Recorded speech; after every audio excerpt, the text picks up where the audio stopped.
Hey there everyone, I'm Rasenryu, but my friends call me Rasen. E3.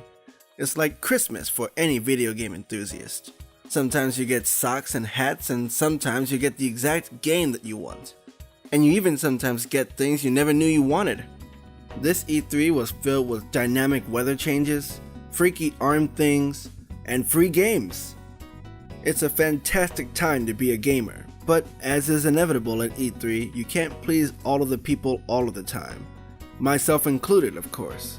So now, let's talk about what I feel are the best and worst moments of E3.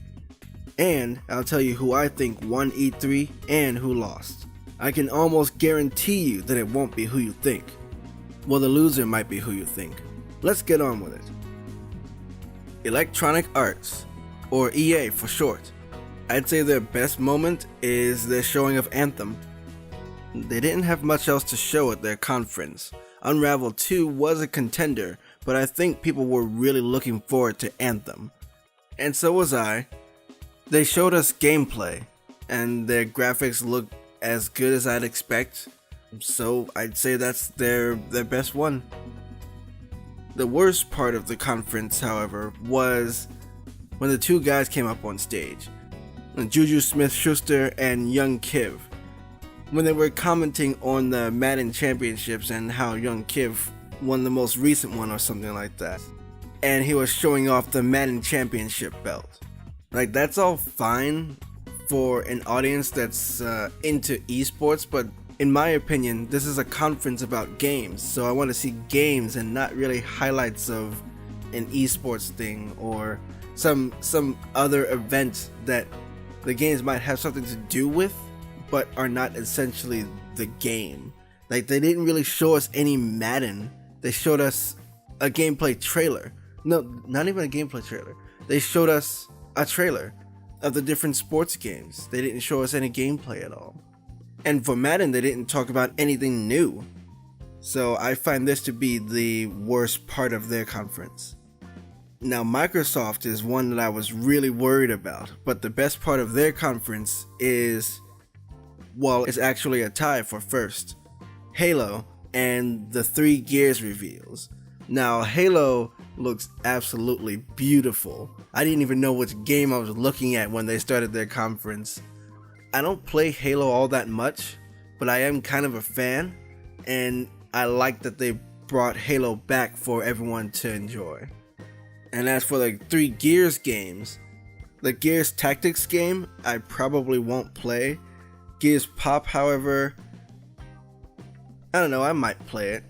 If it's a free download mobile game, yeah, sure, I'll pick it up, just because the concept of pop figures being the main characters of the game is pretty silly, and I don't know, it looks like it might be fun.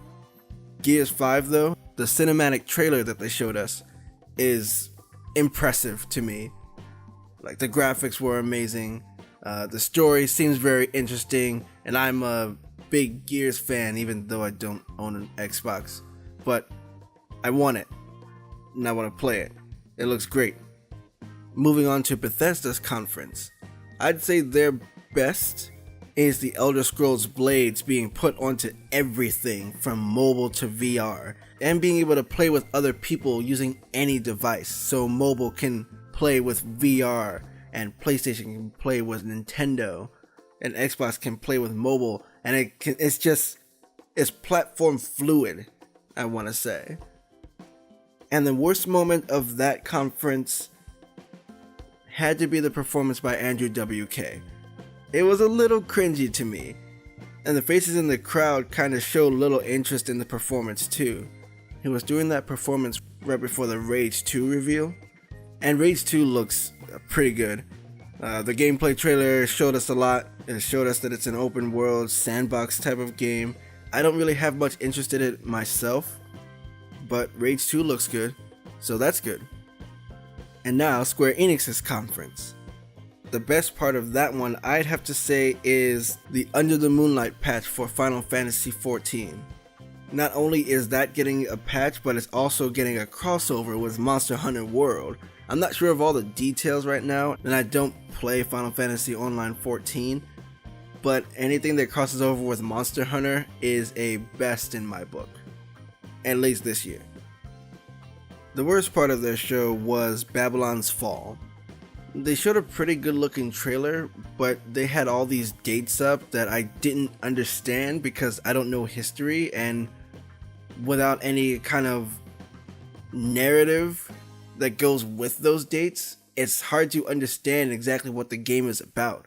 You might glean something into its combat system with the trailer that they showed, but whatever they showed me, I'm not quite interested in it yet. And I need to see more before I know if I want the game or not. Now, Ubisoft has a game that I really want to play, and I don't think I would have ever said this about an Assassin's Creed game, but Assassin's Creed Odyssey looks really amazing. It has a mythical storyline, it has magic and branching stories, and it's got RPG elements as well. The cutscenes look even better than the previous versions, though I kind of fell off after, Assassin's Creed 2? But I remember those versions, and even more recent versions, where the dialogue sections had characters who looked really stiff and really almost lifeless. And they certainly cleaned that up, and I really like that, and I'm ready for this game.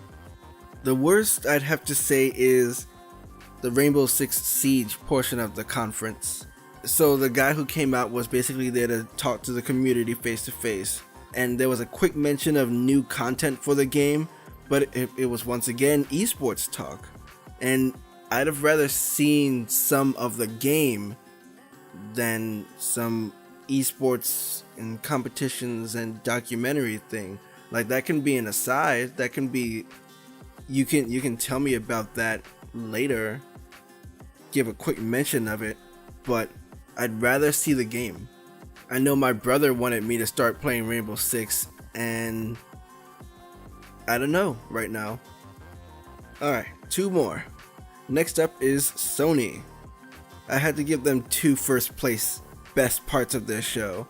It was the Death Stranding trailer with the super surreal visuals, and we got to see a little bit of gameplay, some new characters finally. I still don't really know what this game is about, like, not fully, because we've been getting such a small trickle of information about the game, but what they showed in the trailer has me completely and totally interested. I remember when we first saw the trailer and there was a whole bunch of baby hands grabbing onto Norman Reedus, and I said, what am I looking at here? And I had no idea if I really wanted to play the game, but as I said, seeing the gameplay trailer right now makes me so interested that I have minimal doubts and maximum intrigue about this game. So I want to see more. I want to know more about this game, and hopefully the more I know, the more I want to play it. Well, that's just one of the best parts. The second of the best parts is Ghost of Tsushima. What can I say about the graphics that probably everyone has already said about the graphics? It looks absolutely incredible, and it's got samurai combat. I love swords, and I can't wait to play that kind of game. And I don't know much about the Mongol invasion. Maybe I'll look that up before I actually play the game to, I don't know, see if it's historically accurate or whatever, but I don't think I really care. It's like samurai swords, beautiful graphics, and did you see it? That scene at the end with all those swirling cherry blossoms with all it was amazing. I can't wait to see more and play that game. I want that game. Okay, but the worst part of Sony's conference was the Trover Saves the Universe VR. I like Rick and Morty as much as the next guy, and if I had a VR, I might pick it up. It's certainly not a VR seller. And I don't know, maybe that kind of humor is wearing thin, and I'm starting to think so too. even though I can't wait for the next Rick and Morty season, and that trailer made me laugh somewhat, I'm completely uninterested in this game. Simple as that. Just so little interest. Alright, and finally, the last conference at E3, the Nintendo conference.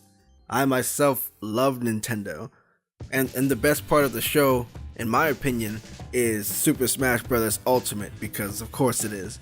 It's one of Nintendo's most popular franchises, so to have more than half of the Direct dedicated to it, to all its changes, to all its characters, everyone is back, to all its tweaks, to all its glory, to the new character being added to the game. This was most definitely the best part of the Nintendo E3 conference. And I talk more about Super Smash Bros. Ultimate in my video giving my impressions and my wish list about the game. So if you want to know more, then check that out. But in the meantime, yes, that was the best part of the conference. The worst part of the conference is not anything that was shown on screen, but that we didn't see Metroid 4, Pikmin 4, Animal Crossing, or the new Yoshi game that they were talking about at last E3. Probably because they didn't want to overshadow them with Smash, but I know a lot of people were looking forward to some kind of mention of those games, myself included, especially Metroid 4, and we didn't get it. Maybe sometime later in the year we'll get something, but it was a little disappointing. I definitely have to say that. It was a little disappointing. Alright, and that covers every conference that was live streamed. I didn't go over two of them, which were the PC Gaming Conference and Devolver Digital's conference. But it's only because they didn't live stream them. I'm just going over the main ones that were live streamed.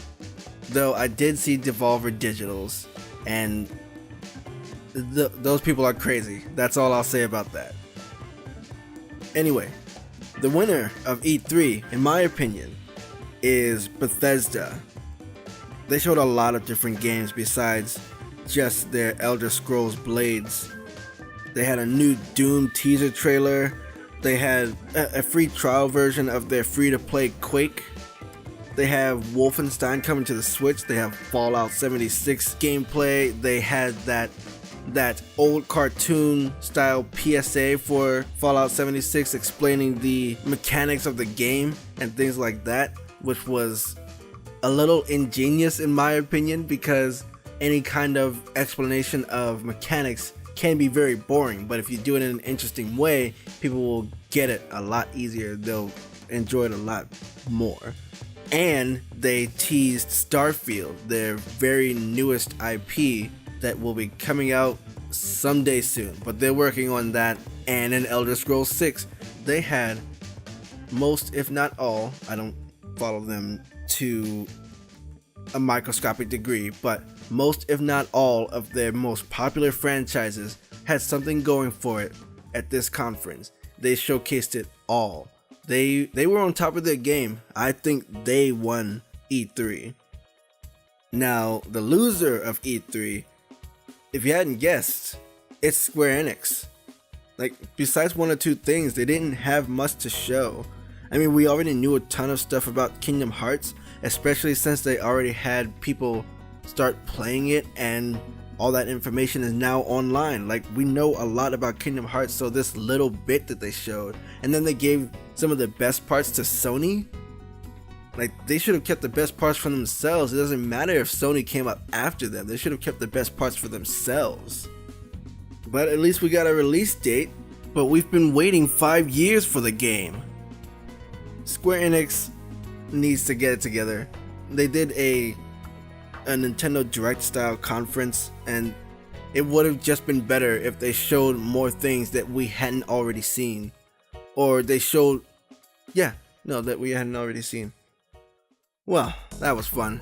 I really like Nintendo games and stuff like that, so I had a kind of difficult time coming down from the hype of Smash to put Bethesda in the winner's circle at the end, but Bethesda deserves it. They really brought their A game, especially with their announcer for all the I can't remember his name, but I'll leave a little note somewhere on the screen what his name is. I can't remember his name, but he's great. He's very personable. He's very likable. I've never met the guy, but he seems like a very fun guy, and he helped make the show. And Bethesda, you definitely won. So anyway, if you enjoyed this video, mash those like, sub, and bell buttons, and tell me in the comments what you thought of my assessment, or what you thought of E3 in general. Do you think Bethesda really won? Or was it someone else? Or maybe, let's talk about it. On that note, I'm Rasenryu, and I'll see y'all next time.